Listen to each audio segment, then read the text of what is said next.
Hello guys नमस्कार। अनि तरकारी बनाइकन सुक्खा होला अनि बिरेटमा भटिन् भनेको छु बच्चाहरू नास्ता गर्नलाई।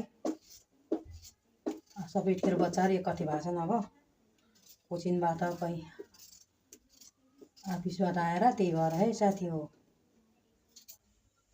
यतातिर दुध भइसक्यो। तेल भिन्डीहरू राखिदिन्छु। अब राखिदिन्छु एउटा मर्चा अदुवा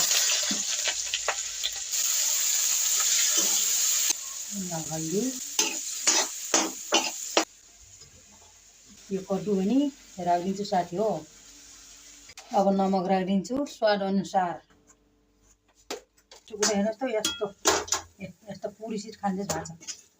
यहाँनिर मैले यति घिउ ल्याएको छु अनि यो फेरि यसलाई यस्तै गरेर चपट्ने यस्तो रातो भएको चाहिँ